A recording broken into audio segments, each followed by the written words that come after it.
मनसे व भाजपा यांची समन्वय बैठक संपन्न। या बैठकीसाठी भाजपाचे शहर जिल्हाध्यक्ष ॲडव्होकेट अभयजी आगरकर, मनसेचे जिल्हाध्यक्ष सचिन डफळ, मनसेचे शहराध्यक्ष गजेंद्र राशीनकर, माजी महापौर बाबासाहेब वाकळे, ॲडव्होकेट धनंजय जाधव, महिला जिल्हाध्यक्ष मनसे ॲडव्होकेट अनिता दिगे, इंजिनियर विनोद काकडे, सुमित वर्मा, प्रकाश गायकवाड, मनसेचे उपशहराध्यक्ष तुषार हिरवे, संदीप चौधरी, पाथर्डी तालुका मनसे अध्यक्ष संतोष जिरेसाळ, मनसेचे विभाग अध्यक्ष किरण रोकडे, उपविभाग अध्यक्ष ओमकार जगदाळे, प्राची वाकडे, वाहतूक सेनेचे शहराध्यक्ष अशोक दातरंगे, वाहतूक सेनेचे जिल्हाध्यक्ष अरुण चव्हाण, भाऊसाहेब उंडे, राजेंद्र अडगळे, सहकार सेनेचे राज्य उपाध्यक्ष ज्ञानेश्वर गाडे, मनसेचे शाखा अध्यक्ष करण छरे, प्रशांत गायकवाड, प्रशांत जाधव तसेच सहकार सेनेचे शहर अध्यक्ष गणेश शिंदे, सहकार सेनेचे जिल्हाध्यक्ष नितीन मस्के, माथाडी कामगार सेनेचे जिल्हाध्यक्ष अविनाश पवार, मनसे जिल्हा सचिव संजय शेळके,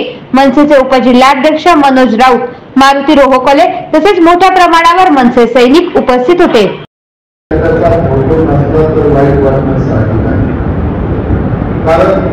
आम्ही ज्या पक्षामध्ये आम्ही काम करतो, ज्या पक्षाबद्दल आमच्या निष्ठा असतात, त्या पक्षाशी आम्ही जोडलेलो असतो,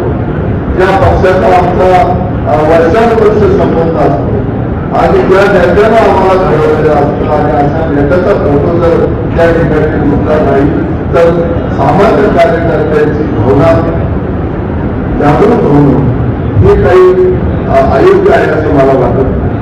मी निश्चित अर्थानं त्याचं मी समर्थनच करेन की ते वाईट वाटतं हे साहजिक आहे, परंतु हे गठबंधन त्यावेळेस तुम्ही नसल्या कारणामुळे राजसाहेबांचा फोटो पाठीमागे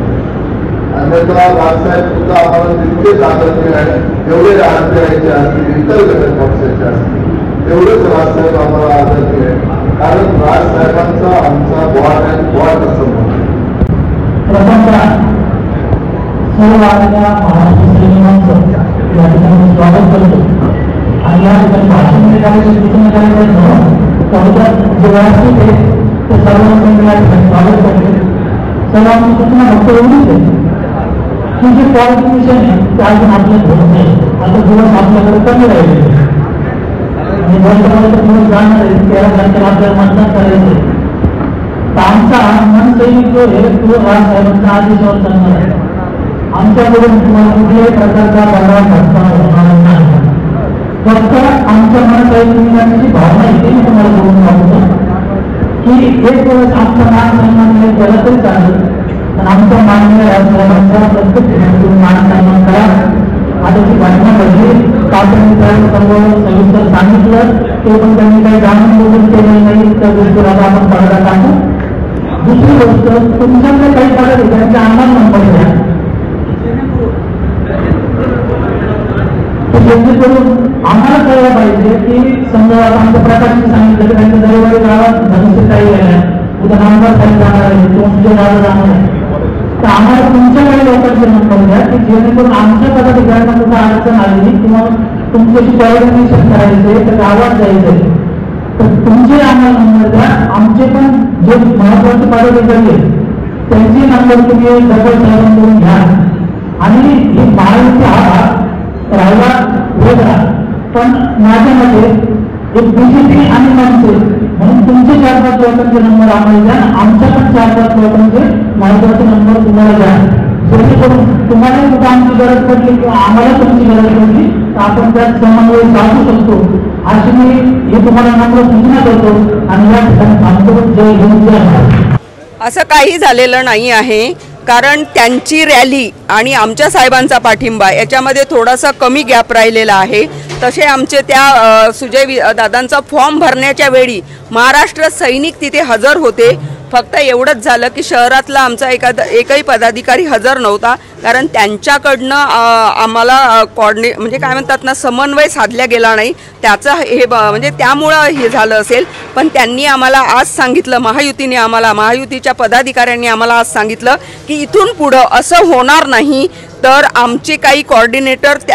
आमच्यासोबत राहील आणि आमचे काही त्यांच्यासोबत राहील आणि ही समन्वय समिती स्थापन होऊन प्रत्येक महाराष्ट्र सैनिकांना सोबत घेऊन ते प्रचाराला लागणार आहेत। आज महाराष्ट्र नवनिर्माण सेनेची व महायुतीची आज प्रथमच राजसाहेबांनी बिनशर्त पाठिंबा दिल्यानंतर प्रथमच आज बैठक पार पडली। या बैठकीत आम्हाला काय अपेक्षित आहे आणि त्यांना आमच्याकडून काय अपेक्षित आहे या संदर्भात चर्चा झाली। या चर्चेत फक्त आम्ही त्यांना एवढंच म्हटलं की माझा महाराष्ट्र सैनिकांना मान सन्मान द्या, बाकी आम्हाला काही नको। आम्ही 100 नाही 101% आम्ही आमचे प्रयत्न व आमची ताकद ही महायुतीला दाखवून देऊ व महायुतीचे उमेदवार डॉक्टर सुजयदादा विखे यांना भरघोस मताने निवडून आणण्याचा आम्ही दिवस रात्र प्रयत्न करू। कारण आम्हाला केंद्रामध्ये मोदी साहेब पाहिजे म्हणून आम्ही आज सुजयदादा विखे यांना निवडून आणण्यासाठी रात्रंदिवस प्रयत्न करणार आहोत। आणि आजपासून फक्त 17 दिवस बाकी राहिलेले आहेत, तर या 17 दिवसात आम्ही रात्रंदिवस एक करून सुजयदादांना निवडून आणण्यासाठी आम्ही सर्व महाराष्ट्र सैनिक प्रयत्न करणार आहोत। महाराष्ट्र नवनिर्माण सेनेकडून जास्तीत जास्त सुजयदादा विखे यांना आम्हाला जास्तीत जास्त मतदान करता येईल, मदत करता येईल, आम्ही तेवढी करू आमच्या पद्धतीने।